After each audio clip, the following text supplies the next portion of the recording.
Hello, everyone. Thank you for coming to this afternoon lunch talk on science fiction. It is my pleasure to introduce Paweł Frelik, our speaker for the day. He is associate professor in the Department of American Literature and Culture at the Maria Curie-Skłodowska University in Lublin, and also the director of the Video Game Research Center at MCSU. His research interests include science fiction, video games, fantastic visualities, digital media, and transmedia storytelling. He has published widely in these fields, and he serves on the advisory board of science fiction studies, extrapolation, and other major journals in the field. His new book, Visual Cultures of Science Fiction, came out in 2017 with a significantly expanded English version coming out in 2018. Maybe we'll hear a bit more about it. He's currently at work on more writing than is good for him, including 3 book projects on science fiction video games, the Mass Effect science fiction gaming franchise, with Rich Calvin on science fiction short film, and last but not least, on a book on Stanislaw Lem for the Modern Masters of Science Fiction series. We have a panel discussion on Stanislaw Lem tomorrow at BLAW in the evening at 7. It's part of the Literature Pub BLAW series. And we also have some other great speakers coming, so I hope I'll see some of you there. And without much further introduction, Paweł,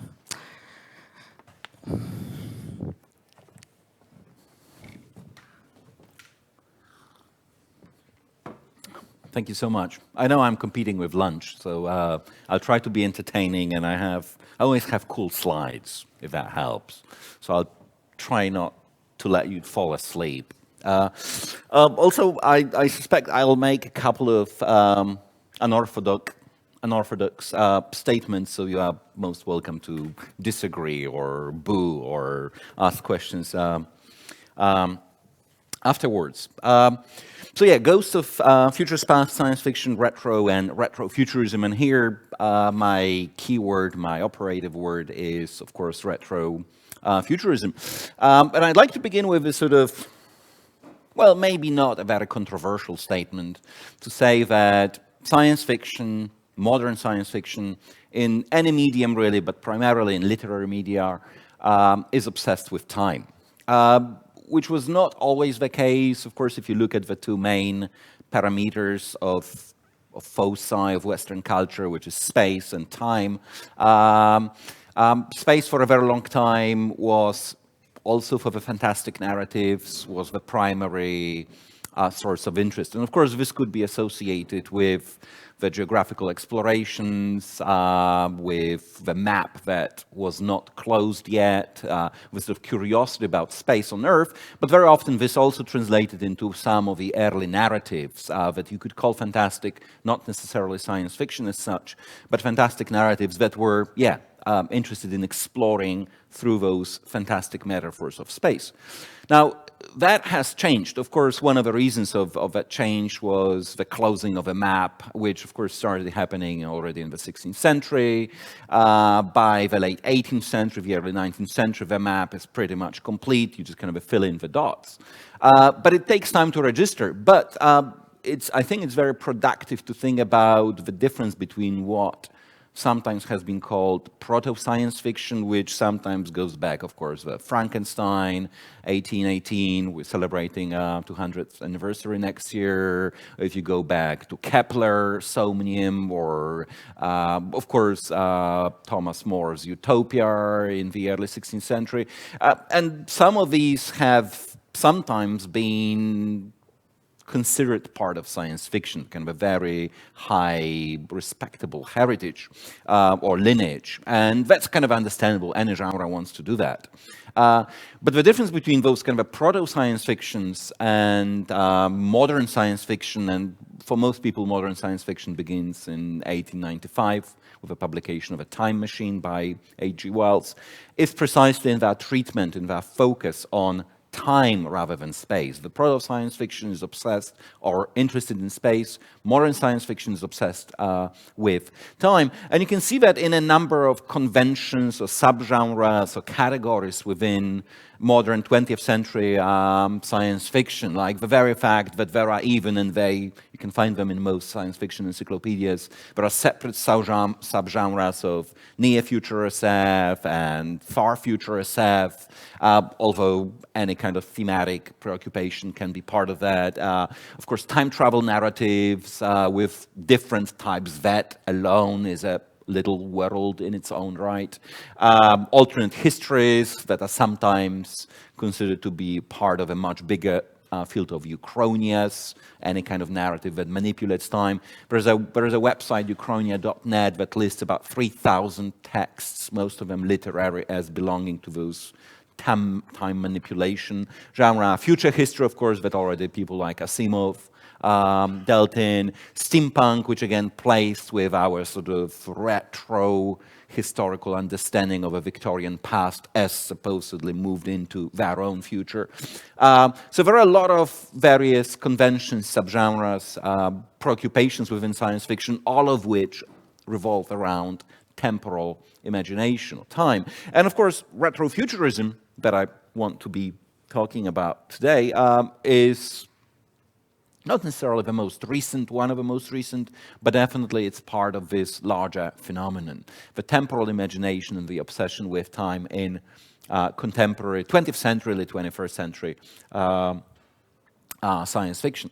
So I suspect I should begin with defining retrofuturism, because that term, sometimes spelled as two words, sometimes with a hyphen, sometimes as one word, I decided to spell it as one word, has been used fairly liberally in various contexts, with sometimes fairly significant differences in how people understand it. My understanding, of course, is, or how I define for my own purposes, retrofuturism is, well, my own, but I hope it's convincing and somehow, well, not necessarily invalidates all the others, but I think it's more convincing than others.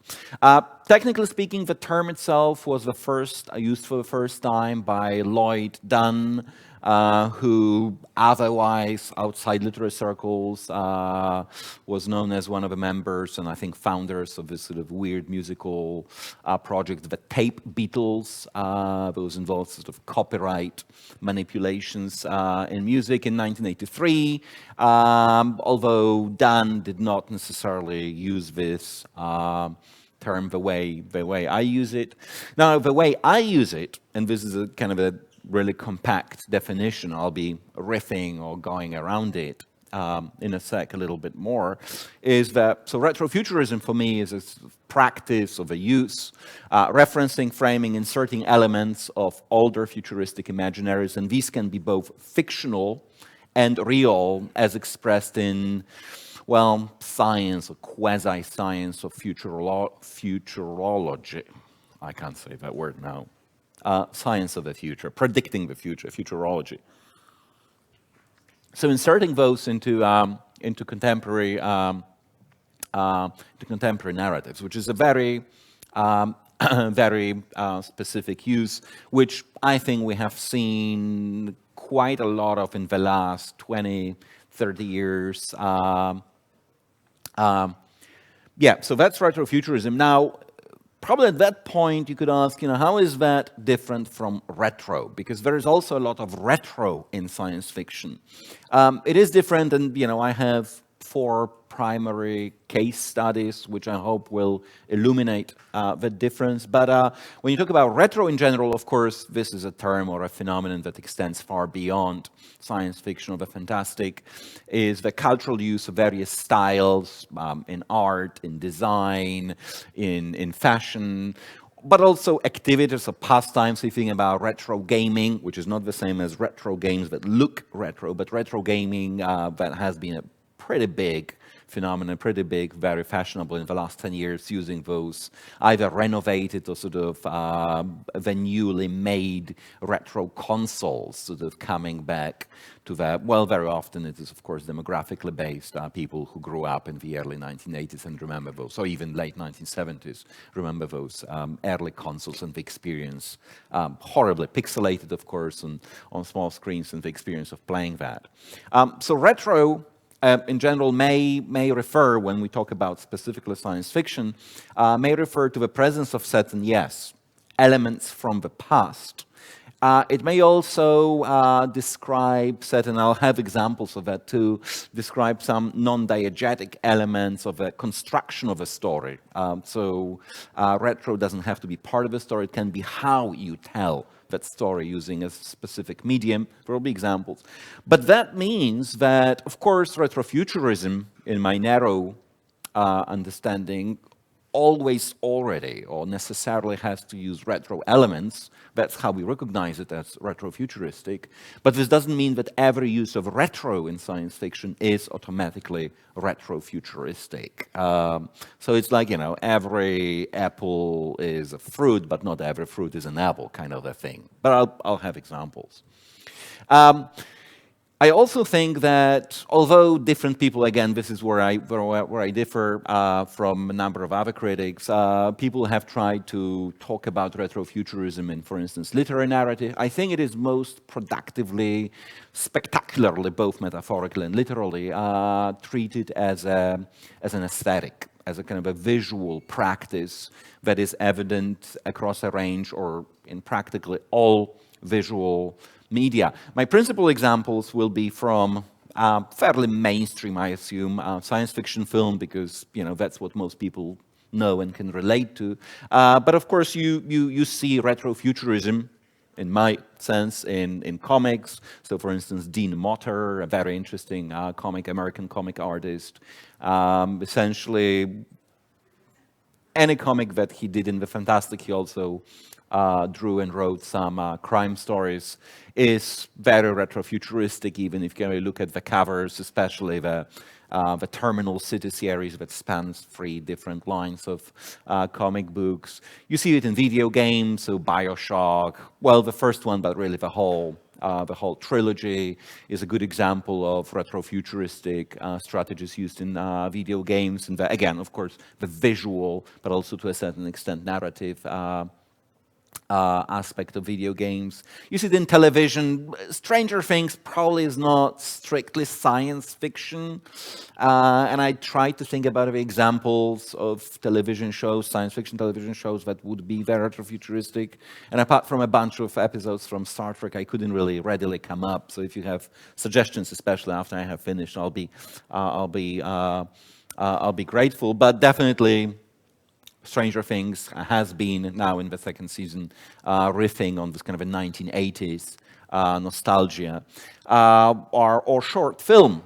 And here a perfect example is Tomorrow Calling, a sort of British BBC short, very, very interesting, kind of forgotten, which is really the adaptation of William Gibson's, that's the cyberpunk god, for some at least, William Gibson's Gernsback Continuum, which a short story from 1981, which probably is one of the very few, using my definition, truly retrofuturistic literary fictions. And it's a very, within 20 minutes, a very, very successful transfer of that sort of retrofuturistic, representation of retrofuturistic aesthetics.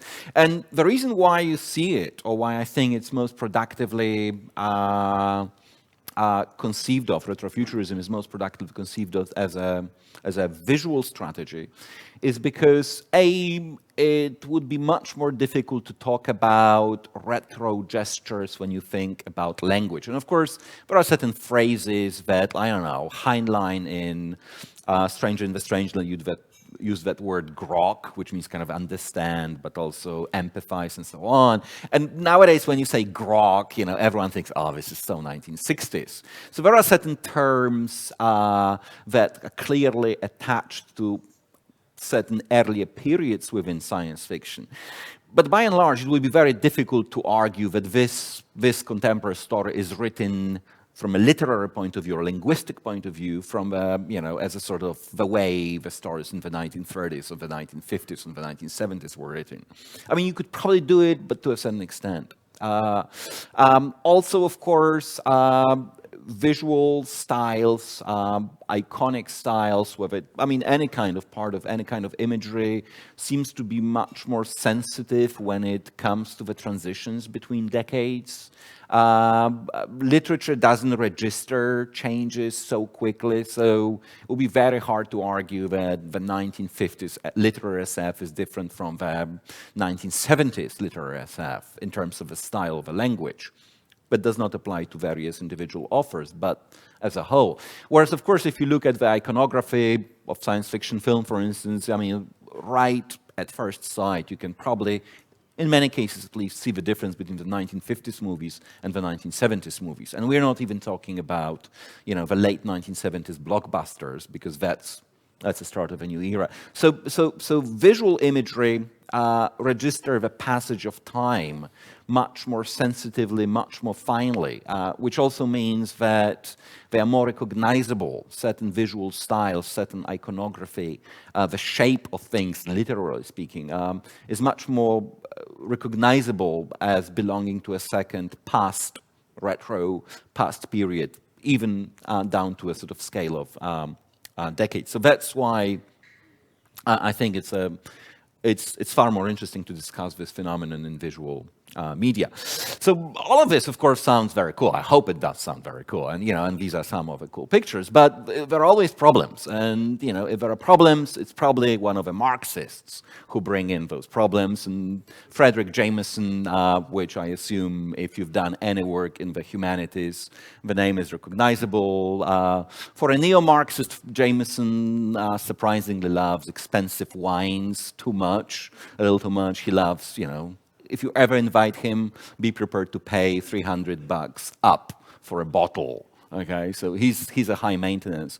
But anyway, so Jameson, of course, his very famous first essay, which later became the first chapter of his book under the same title, Postmodernism of a Cultural Logic of Late Capitalism, does have a lot to say about what you could call retro.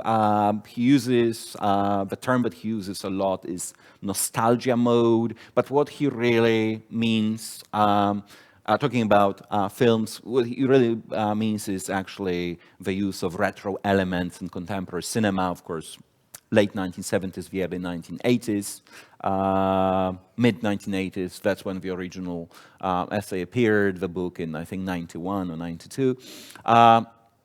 And he does say things, and these are not very pretty things, about this whole retro fashion or retro trend. So he says that the past to us, from a perspective of the 1980s, 1990s, is this vast collection of images of multitudinous photographic simulacrum, which of course brings you, again, much hated Baudrillard with simulacrum.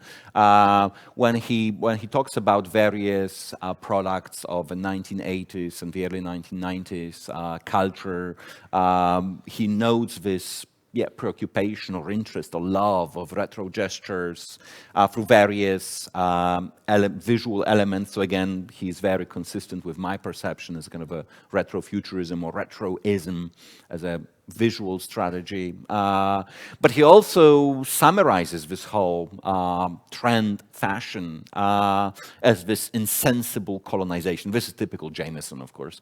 Insensible colonization of a present by the nostalgia mode. But the nostalgia mode, which is not really historical. And his main gripe with this whole phenomenon is that it signals what he calls, elsewhere in the same article, chapter, cultural or historical amnesia.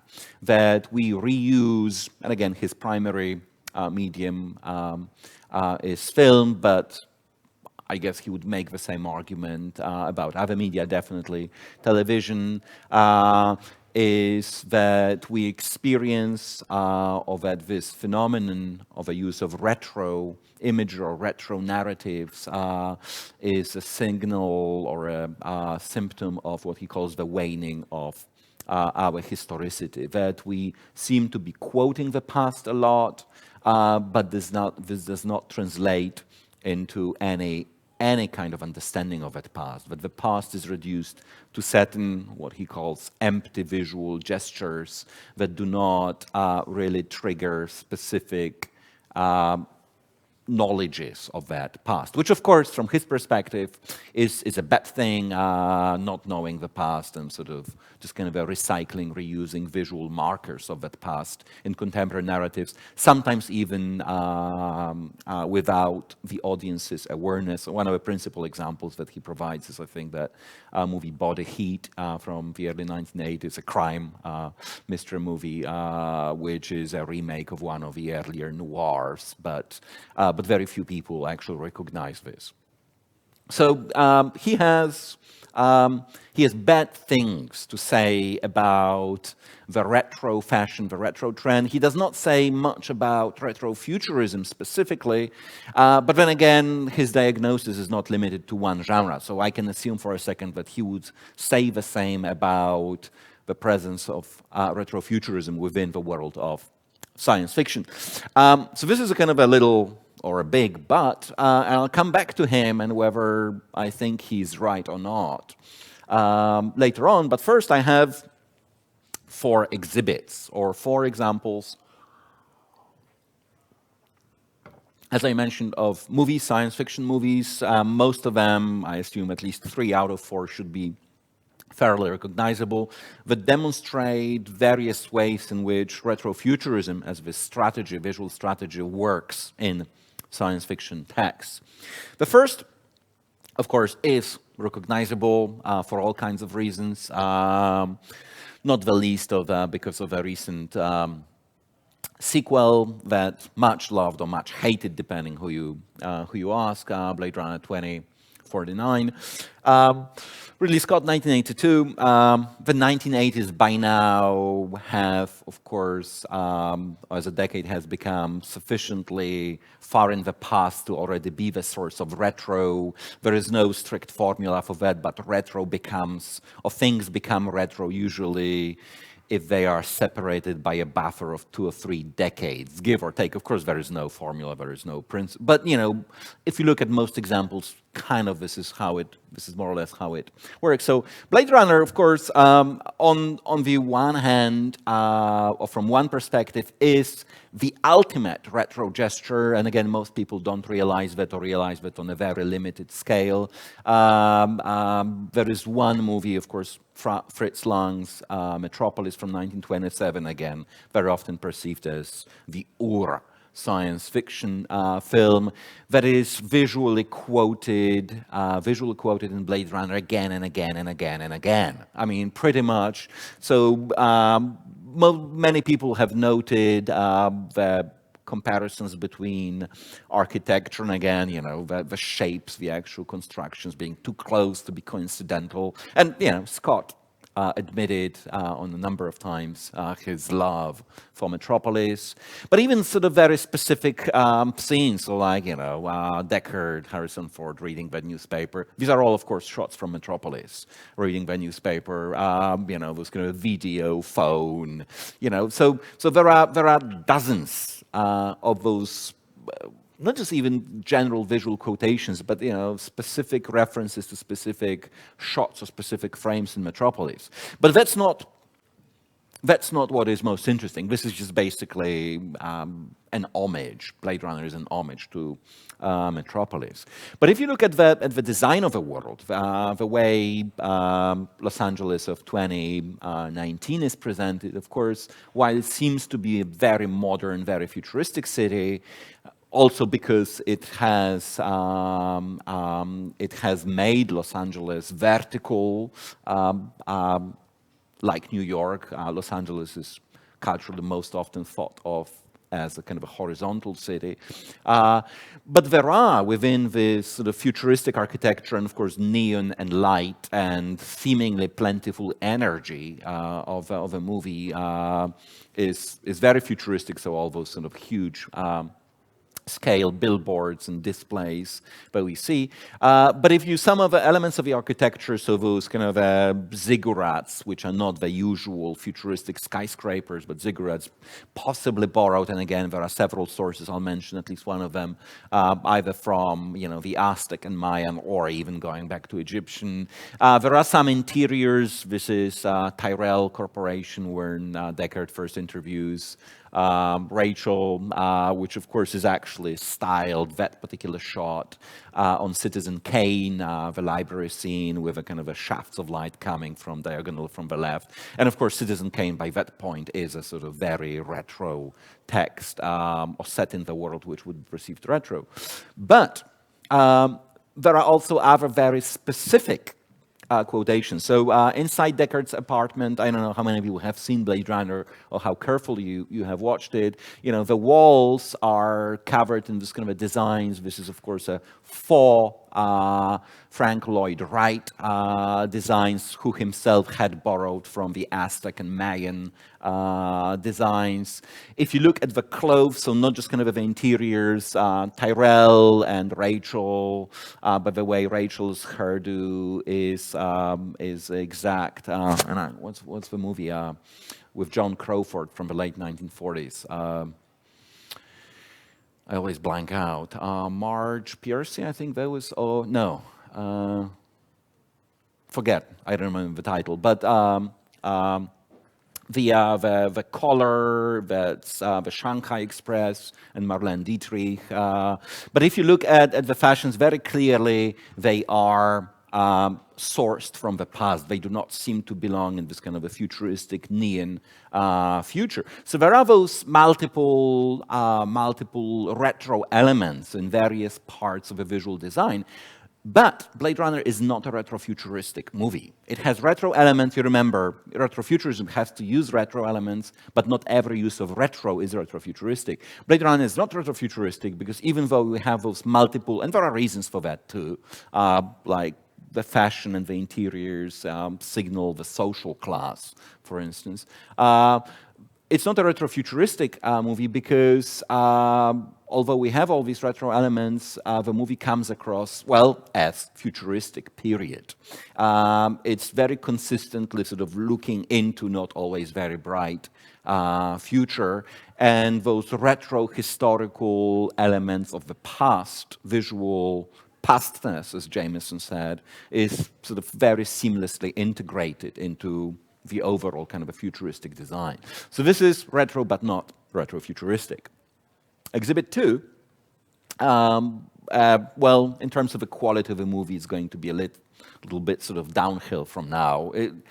Although, the original Blade Runner is not always, is not as brilliant, well, let me put it that way, as we seem to remember it. Exhibit B is Equilibrium. Kurt Wimmer's Equilibrium with Christian Bale, story set in kind of a futuristic Republic of Libya. I mean, you can't get more blatant with allusions after the Third World War. There are, of course, again, like in any of these movies, multiple allusions to specific texts from the science fiction past. So there are multiple references to Ray Bradbury's Fahrenheit 451. So they essentially, within this future, this dystopian future, they, well, assumed or they decided that the source of wars and violence is culture. So basically you burn cultural products. One of the opening scenes early on involves burning of, actually that scene right there involves burning of Mona Lisa. Basically if you eliminate those works of culture that bring emotions, then you also eliminate the source of violence, and that's a kind of a thinking. So also to further stabilize the population away from strong emotions, everyone every day takes a dose of this drug. So that's very clear, a very clear allusion to Huxley's Brave New World and Soma that everyone takes there. So there are those, various footprints of earlier texts. Cinematically, there was an earlier, much better, but slightly more forgotten movie, Gattaca, in 1997, that Equilibrium also sort of riffs on visually quite a bit. But of course, if you look at the design of a place, and this is very clearly in 2002 a retrofuturistic gesture, the whole Libria is designed not only as this kind of austere and away from emotion, hooray for rationality and peace, because supposedly that's the end game, or that's the goal of all these measures. If you look at it, of course, it automatically transports you into, well, 2 or 3 or 4 decades, into sort of 5 decades earlier, into this kind of a dystopian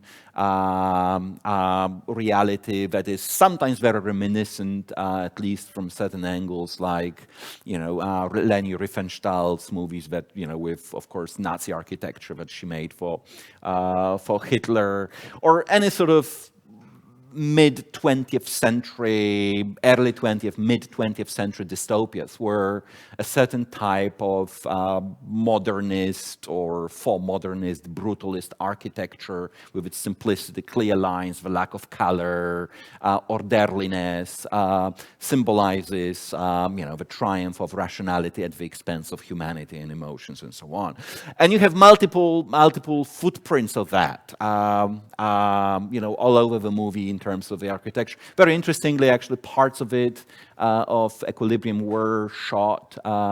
It does use, of course, some CGI, but not that much. Were shot in Berlin, in Olympia Stadium, and in the old Tempelhof airport, which is no longer an airport, but it was finished after the war, but was originally conceived during the Nazi Germany in the 1930s. So some of the architecture at Tempelhof is kind of... So you have, all kinds of shots. This color only appears, this is the very end after, without spoilers, kind of successful revolution against this oppressive dystopian regime has taken place, which introduces, allows for the use of color. But most of the time the movie is, although it is a color movie, it's not a black and white movie, it uses a very limited, again, very serious, very austere color palette. But it's the look of things, this sort of very monolithic, very monumental, and the consistency with which the movie that is potentially very political, and Wimmer, when he was talking about his inspiration, mentioned 9/11 and certain anxieties whether 9/11 will be justification for the, for the growth of the authoritarian state, and various other inspirations. But very clearly, in order to convey whether we see it or we feel it or not, I mean, he very consistently uses this kind of mid-20th century authoritarian regime as a sort of to signal the threat to the Western democratic societies through the visual representation of, taken mostly from fictional dystopias, but also certain kinds of sort of mid-late modernist architecture, which you could say that to a certain extent, at least back in 2002, was a completely empty gesture, because you would say, at least from the perspective of 2002, it seemed that our biggest problem is not a threat of authoritarian tyrants or dictators, right? It was, I don't know, kind of a chaotic, uneven development, ecological catastrophe, things like that. Of course, in 2017, you could argue whether, at least in many places, authoritarian dictatorship is not, again, a real threat, but that's another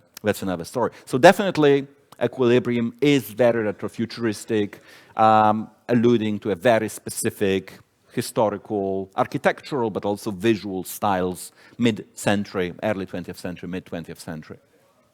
Exhibit C. Exhibit C, Sky Captain and the World of Tomorrow. The movie that, I don't know how many people have seen that, a lovely movie. And again, The movie that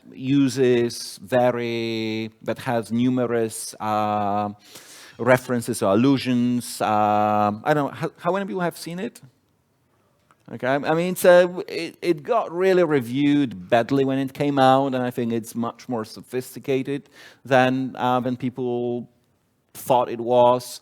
But there are very specific scenes. So Sky Captain, the whole movie pretends to be a movie about pulp, essentially fictions, fantastic pulp fictions from the late 1930s, 1940s. Sky Captain, played by Jude Law, owes a lot to those early pulp superheroes like Black Hawk.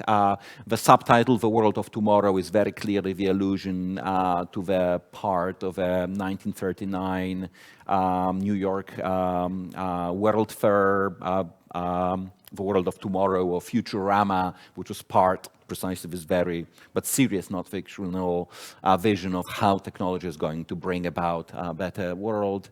There is a scene in the movie with Angelina Jolie's sort of flying, I guess, cruiser, or kind of a military battleship, except it's not sailing, it's flying, which seems to be sourced from Islands in the Air, again, a pulp story and illustration.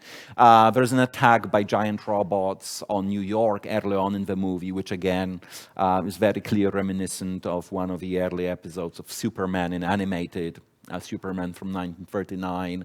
I think it was the second episode. So there are those, again, allusions. But the whole movie looks like that. This is one of the opening shots where a big Zeppelin moors next to the Empire State Building in sort of visually, very 1930s, very clear 1930s looking image. Of course, the movie does get color occasionally later on, as I think you'll see. But this is more or less what it looks like. It's very interesting. The whole movie, of course, is digitally recreated. There is not a single analog shot in the entire movie. But the imagery very clear brings about, it's again, very strongly, very consistently retrofuturistic, brings about certain vision of, fantastic scenarios like, robots attacking New York, or sort of digging something, or this is that Zeppelin mooring at the, from the late 1930s, the early 1940s, so even very specifically visual. What is very interesting in that, in Sky Captain, is that this retrofuturism goes beyond just the kind of a narrative and the way it's presented visually. So this is of course Jolie, who's the captain of that flying cruiser, right? But if you look at that shot, you'll see, well, of course this was shot live, Jude Law and Jolie. But if you look at it, and this kind of looks very clearly like a back projection or a sort of back image, the way they made the movies back in the 1940s, where the special effects were, I mean, very clearly the part of that flying ship, warship, looks sort of pasted under the live action shots of the actors. And you could ask, I mean, if they made the whole thing on a computer, this is 2004, that's one of the earliest examples of totally digitally shot movies, because I mean, they could have made it sharper, kind of a more realistic. I mean, there is a clear difference in the quality of footage between facial, that's live action, kind of a.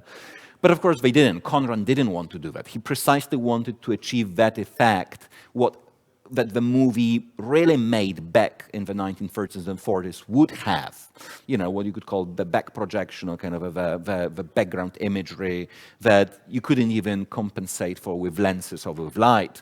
The same goes, and you can't really see it because of the light, but in most shots, the whole movie has this kind of a slightly fuzzy, very soft quality of lighting that is associated with, well, in the United States, of course, with film noir, which, of course, had borrowed it from German Expressionism, which, interestingly enough, in German Expressionist cinema, it wasn't even an intended artistic effect. In most cases, for the Weimar filmography, it was the necessity to use very poor quality film stock in the 1920s.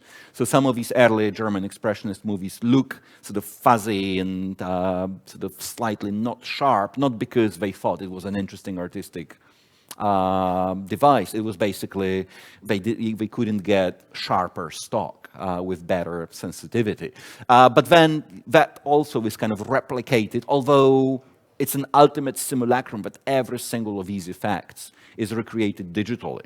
But retrofuturism then extends not just kind of to the narrative and how you present the narrative world in visual terms, but also how you kind of simulate, digitally of course, simulate the medium, the production technology of a period, which is, I would argue, retrofuturistic in this particular movie. And Exhibit D, and this is a movie I suspect very few people have seen, and if you have seen it, most people probably hated it, and I think it's one of the most brilliant examples of retrofuturistic strategy. Alien Trespass, 2009, R.W. Goodwin, which, like all of them, has multiple allusions to the history of science fiction cinema, specifically. The basic story, I mean, when you see this, there is a, I mean, the alien saucer crashes on Earth. The alien is benevolent, but he had been transporting a bad monster, and the monster escapes. Now the alien, hoping to cooperate with people, has to capture that monster and and get off the planet. This is a story in a nutshell, and it really looks like B-class 1950s cinema, which of course this is what this movie pretends to be. But when you see this shot, it kind of reminds you a little bit of a flying saucer in the day the Earth stood still. But the story itself, especially the benevolent alien, which in the 1950s was very rare, is almost a retelling of Jack Arnold's It Came from Outer Space. So benevolent alien, misunderstood by people, Cold War, and all that kind of stuff. At one point, characters go to a movie theater. The movie is supposedly, of course, set in the 1950s. Go into a movie theater where they play The Blob, one of the sort of really trashy early SF, B-class. One of the characters, of course, you will recognize. The casting is very intentional. I can't remember his name. I should, but I can't. The character who played the liquid guy in Robert Patrick? Okay, there you go. Who played, of course, in Terminator. Was it the second or the third? The second, which by now is almost retrofuturistic, or retro, almost, kind of. So there are, again, these kind of intertextual gestures. But other than that, Alien Trespass pretends to be a really bad science fiction movie from the 1950s, from the late 1950s, in all possible ways. Of course, the narrative itself, I mean, I described the basic line, which is, really, really bad. But when you see the monster, this is precisely the kind of monster that you had in those 1950s movies, because, the big confrontation of the monster was usually at the end. By the end of a production with these movies, you had $14.95 left, so you only had to construct that monster using, a mop, some, burning liquid or something else. So, definitely the basic narrative is the 1950s B-class science fiction cinema. Again, like with the Sky Captain, there is a simulation of a medium. So when there are a couple of scenes where characters are driving around, of course, there is very clearly, I mean, it's a still shot, but there is a back projection, so the landscape outside the car window is very clearly, you can see the contrast.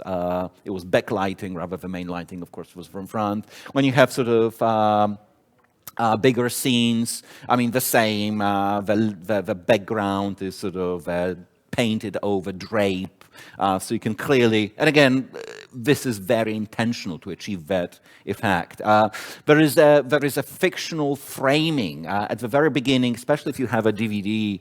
There is a framing that what Alien Trespass is a movie originally made in 1957, which, because of a dispute between the studio and the director, the court ordered all copies to be destroyed, and one copy was buried sort of in the earth in a little sort of box.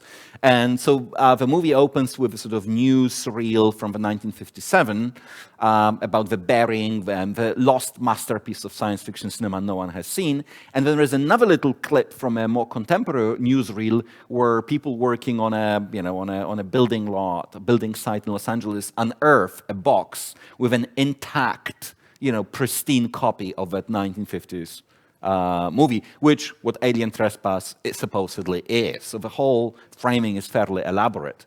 But there is also something else that Sky Captain, for instance, did not have, which is performance. And of course, performance styles change over time from decade to decade. On top of that, of course, most B-class, science fiction B-class actors were not very professional back in the 1950s. Producers, directors didn't have the budget.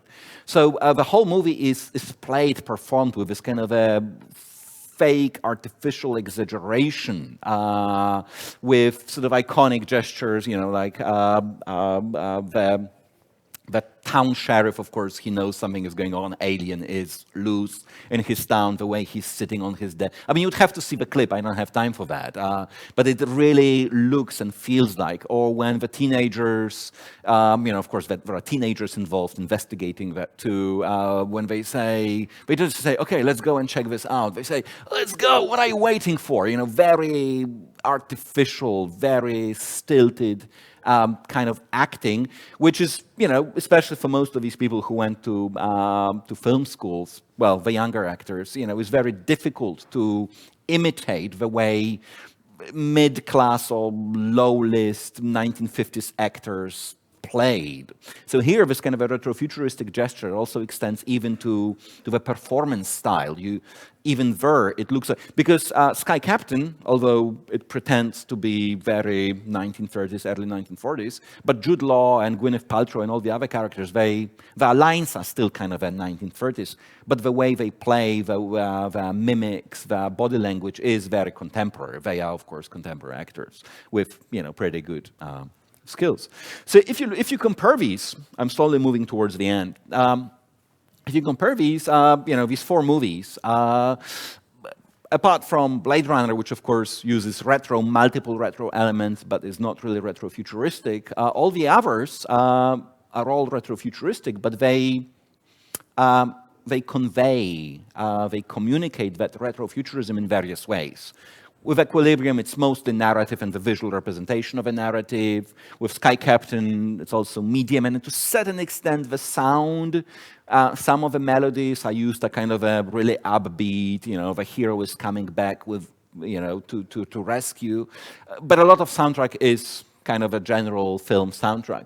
And Alien Trespass, which, yes, the narrative, the medium, the performance, and it also the sound with sort of theremin, special effects, that again, characteristic of the 1950s science fiction movies. This is all there. Now, to come back, of course, Jameson, as you remember, now we have concrete examples. Jameson had mostly bad things to say, that all these things for him would be the sign of nostalgia for the past, in this case, the past of science fiction as a genre or a cultural discourse, that it's a consumable mode, so the most, Jameson thinks, the main reason for the production of such cultural texts is to basically make money banking on especially certain demographic groups, nostalgic capital, that it signals cultural amnesia, where we sort of mindlessly recycle the elements, in this case visual elements, of a past. But it's not the only perspective. There are several other theorists. Elizabeth Gassi, who wrote a brilliant book about retro in general. She only has one chapter on retrofuturism, and she understands it slightly differently, but it's a very interesting book. Says that nostalgia doesn't have to be sentimental. It doesn't have to be amnesiac. It can be depending on the texts, it can be constructive or even slightly critical. She talks about that many of these retro fashions signal what she calls bemused distance, so a certain ironical awareness of how incompatible the old elements are with the present. Paul Grange, again, someone who has written a lot about memory and the past in film, not necessarily science fiction film. I don't think he uses any fantastic texts as examples, talks about nostalgia, again, those continual retro gestures as a reflection of material conditions. So this is where probably imitation of a medium, of production medium of a time. But he also, and this is most interesting, I think, from this perspective, talks about nostalgia being also a kind of a politicized memory, as a sort of possibly pointed and intentional and fully aware critique of those older styles, or older visualities that are being brought back into contemporary art. So because of that, you could, and this is kind of my own invention, and I'm not sure if it works all the time, but maybe it does. I hope it does. But we can talk about these texts, and of course, I'm interested in retrofuturistic texts. In terms of where you would locate them on this sort of a two-axis scale, one plane would be the difference between amnesia, so that's what Jameson thought is signaled by the retro mode, and memory, so the ideally the full awareness of the past and the conscious recycling for a certain reason, and between nostalgia, which again, if you understand it the way Jameson understands, is kind of uncritical, blinded, emotional, affective reworking of past elements that we don't quite even remember in detail, and critique, where you precisely bring back these elements, retro elements, for a very specific reason. And so if we assume this is a sort of the playing field, we could try to map those 4 examples, but really any retrofuturistic text. And probably, if we start from the very beginning, so Blade Runner, probably in its use of retro elements that it hides pretty well, because the whole movie still comes across as very futuristic, is probably right here. So it definitely is very high on nostalgia. It does not necessarily signal amnesia, so it's pretty low on the amnesiac, along the amnesiac axis. I mean, if you have any sort of slightly deeper interest, you will probably know, yeah, this is Frank Lloyd Wright, this is Mayans, this is noir, and so on, which is all over the movie. But the way it uses it, it's mostly for the nostalgic effect, that somehow, but very successfully, melds it into one with kind of futuristic imagery. Now, Sky Captain, of course, in this kind of a very pretty, beautiful, astounding even look, is definitely, yeah, very high on nostalgic, again, highly even really remembered. How many people remember the actual 1930s? But also very amnesiac. So those references or those visual allusions are recognizable in Sky Captain only to very, very few people. It may also be the consequence of different audiences. Blade Runner, after all, targeted a very specific science fiction, although it had a kind of a mainstream potential. Any Jude Law and Gwyneth Paltrow movie, even if it's kind of a for science fiction or retrofuturistic, is sort of aiming for a big crowd. Now, Equilibrium would be here, so because it's relatively simple, it uses this very specific retrofuturistic sort of dystopian imagery. It's very clearly recognizable, but you could argue that this is also by bringing that particular architecture, for instance, associated with Nazi Germany and similar kind of a dystopian projects, imaginary or real, that it also goes towards, it's not very farther, but you could treat it precisely as a kind of a critique of certain kinds of governance, of what Conran thought, and he said that in his interviews, that he fears that post 9/11 kind of thinking will bring back certain political mechanisms. And Alien Trespass, of course, it is nostalgic. I mean, the care with which this movie this movie pretends to be a movie from the late 1950s is absolutely amazing. But it is also a sign of memory, arguably sort of more local because limited to just science fiction, but memory where Goodwin hoped that people precisely would recognize the same gestures, the same elements from the 1950s cinema. So it's not the lack of memory, of a lack of awareness of the cinema. No, I mean, this movie makes sense only if you recognize it as a sort of homage to the 1950s. Otherwise, it just, some people, if you read the reviews, thought about it like that.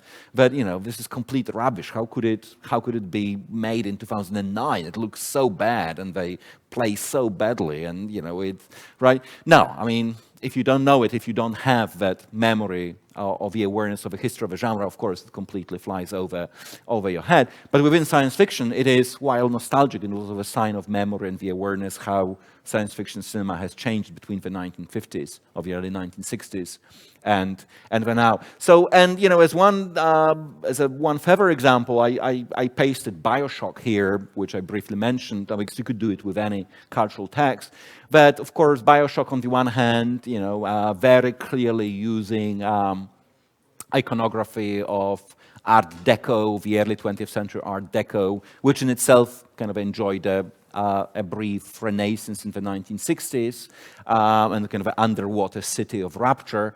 But it's also very clearly, and much has been written about that, Bioshock is also a critique, a very clear critique of the philosophy, doctrine, dogma of objectivism, a kind of an extreme form of capitalist, social, socio-political doctrine of objectivism developed by Ayn Rand in the 1920s and the 30s. And literally, I don't know how many people know Bioshock, but even very specific narrative solutions, including, the famous line, this is not a spoiler, would you kindly, that appears in the game a number of times.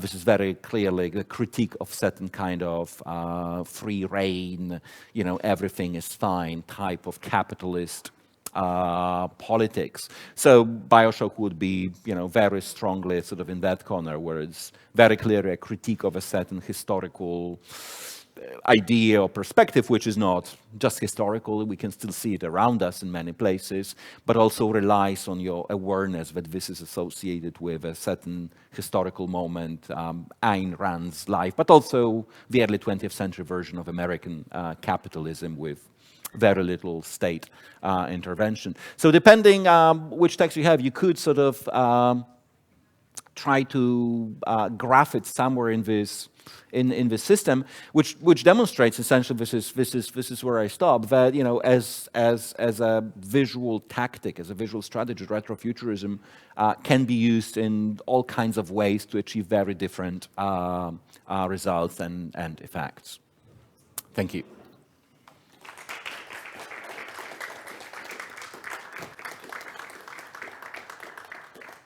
Any variety of questions or disagreements or anything, of course. One at a time, it usually helps.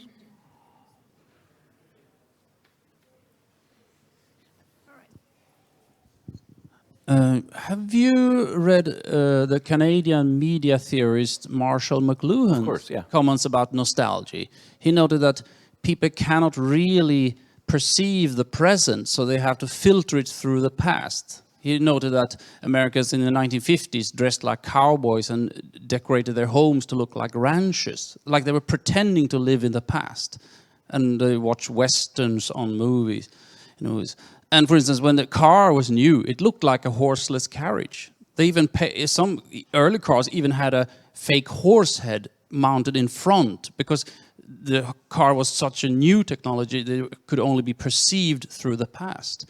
Is there some similar mechanism going on in retrofuturism, that we're really trying to process the present through the past?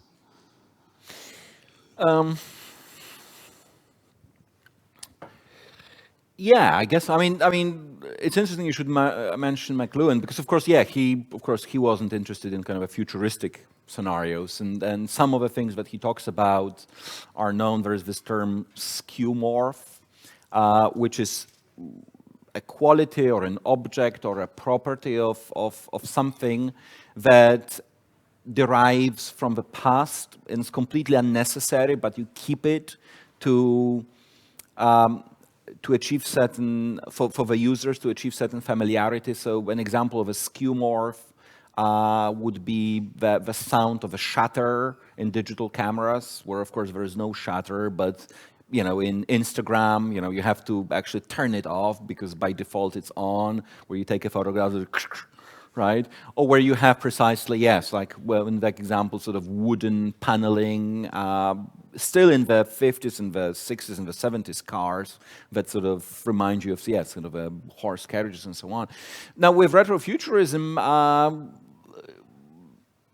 yeah, I guess to a point, of course, the audience at which you target such gestures is much smaller, because the examples that that McLuhan provides are, you know, objects and products that are used by, well, potentially anyone and everyone in the society. But it also relies on sort of very recognizable, yeah, kind of a Western iconography. Especially in the United States, but also globally, really. With retrofuturism and such gestures, of course, you're talking to a much smaller audience, and probably even within the science fiction world, even within that, you're only talking to a subset of that audience who is precisely aware. But yes, I mean, I would argue that at least in some cases, the full, I don't want to say intention, because of course we don't really pay much attention to intentionality in cultural studies nowadays, but at least certain readings or certain interpretations of these texts come across much more strongly if you recognize certain gestures as retrofuturistic. And that may be both along with what is intended, but also it may be interpreted negatively. And you know, Blade Runner actually is a good example that, you know, you can read these retro borrowings, whether Mayan or Aztec or Frank Lloyd Wright or noir. In Blade Runner, one way to read them is as, you know, that this is a kind of future in which all the styles and all cultures and all temporalities have collapsed, and they are part of this big near future, and so on. But there is another reading that, in fact, which probably Ridley Scott would not have had in mind if he had been aware of this, that especially to read those Mayan and Aztec borrowings, this is precisely the echoes of kind of a colonial, cultural colonialism, where American culture takes elements, selected elements from visual elements, in this case from other cultures, and kind of completely decontextualizes them and incorporates them into their own designs. And you could argue that Frank Lloyd Wright did that with certain, yeah, like Mayan cultures. But so there is also a critical reading of these. But it's true that while, you know, kind of a Western retroism in things like what McLuhan talks about is widely recognizable, here part of the recognition of this message, or at least a set interpretation, you know, depends on your historical awareness of a genre, which is not very evenly distributed. And yeah, so a lot of people who loved Sky Captain: The World of Tomorrow, either because of Jude Law and Gwyneth Paltrow or what it looked like, you know, weren't even aware, you know, what it borrowed from. Yeah. You're right. You have to be a bit of an aficionado to see that. I was thinking of another example, The Difference Engine by Bruce Sterling and William Gibson, which on the surface seems to be this alternate past or alternate history where mechanical technology derived by Babbage and Ada Lovelace becomes sort of the high technology of the present, but it is also a way to, could be also be interpreted by people who are recognize these past futures and the present, thinking this is a way to try to talk about the cyber society of today through the filter of the past. Sure, but because I'm not talking about culture and aesthetics, I'm talking about technology, that we perceive the technological present through the technological past. Sure, but I mean, if I understand you correct, I mean, yeah, you can, but then again, you could argue that this is true of all science fiction. That regardless of whether it looks back, you know, at various periods or styles that you would consider retro, or whether it tries to be very extrapolative and looks into the future, in as much as you can look into the future, for instance, with designs, that science fiction, and this is almost kind of like a slogan in science fiction, at least critical circles, is that never tells you anything about the future, it tells you everything about the present. So, so in that way, I mean, absolutely right, but this wouldn't be a unique quality of retrofuturistic science fiction. That any science fiction would be that it uses very different idioms, visual or narrative idioms, to really talk about the now and here, rather than future and faraway planets. But yeah, I mean, retrofuturism would definitely, can be used to that effect. Yeah, absolutely. Two things come to mind. One, of course, is the general thing about the... I'm sorry, can you just take it afterwards? Because we have to... Okay. To say something. Hi. So thank you, everyone. Thank you, Paul. That was really great. We can, of course, continue the discussion after this session, but thank you, everyone, for coming. Thanks once again.